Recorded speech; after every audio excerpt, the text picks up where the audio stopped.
One of the engines in Edward's shed was called Gordon. He was very big and very proud. "You watch me this afternoon, little Edward," he boasted, "as I rush through with the express. That will be a splendid sight for you." Just then his driver pulled the lever. "Goodbye, little Edward," said Gordon as he puffed away. "Look out for me this afternoon." Edward went off too to do some shunting. Edward liked shunting. It was fun playing with trucks. He would come up quietly and give them a pull. "Ow! Ow! Ow! Ow!" screamed the trucks. "Whatever is happening?"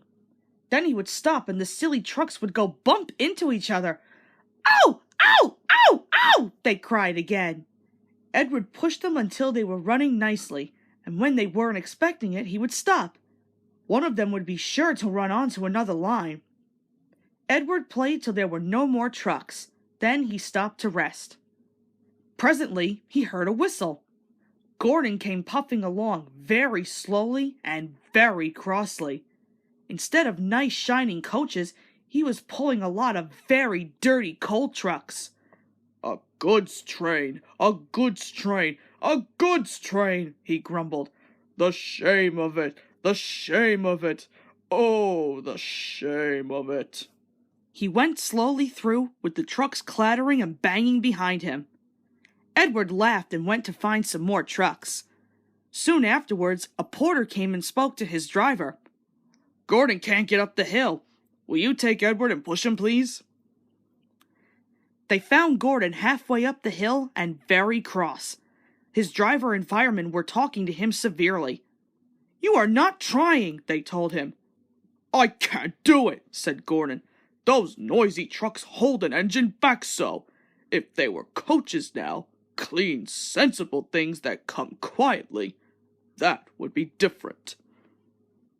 Edward's driver came up. "We've come to push," he said. "No use at all," said Gordon. "You wait and see," said Edward's driver. They brought the train back to the bottom of the hill. Edward came up behind the brake van ready to push. "I'm ready," said Edward. "No good," grumbled Gordon. The guard blew his whistle and they pulled and pushed as hard as they could. "I can't do it. I can't do it. I can't do it," puffed Gordon. "I will do it. I will do it. I will do it," puffed Edward. "I can't do it. "I will do it. I can't do it. I will do it. I can't do it. I will do it," they puffed together. Edward pushed and puffed and puffed and pushed as hard as ever he could. And almost before he realized it, Gordon found himself at the top of the hill. "I've done it! I've done it! I've done it!" he said proudly, and forgot all about Edward pushing behind. He didn't wait to say thank you, but ran on so fast that he passed 2 stations before his driver could make him stop. Edward had pushed so hard that when he got to the top, he was out of breath. Gordon ran on so fast that Edward was left behind. The guard waved and waved, but Edward couldn't catch up. He ran on to the next station, and there the driver and fireman said they were very pleased with him.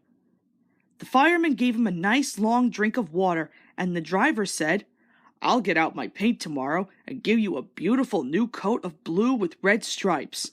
Then you'll be the smartest engine in the shed."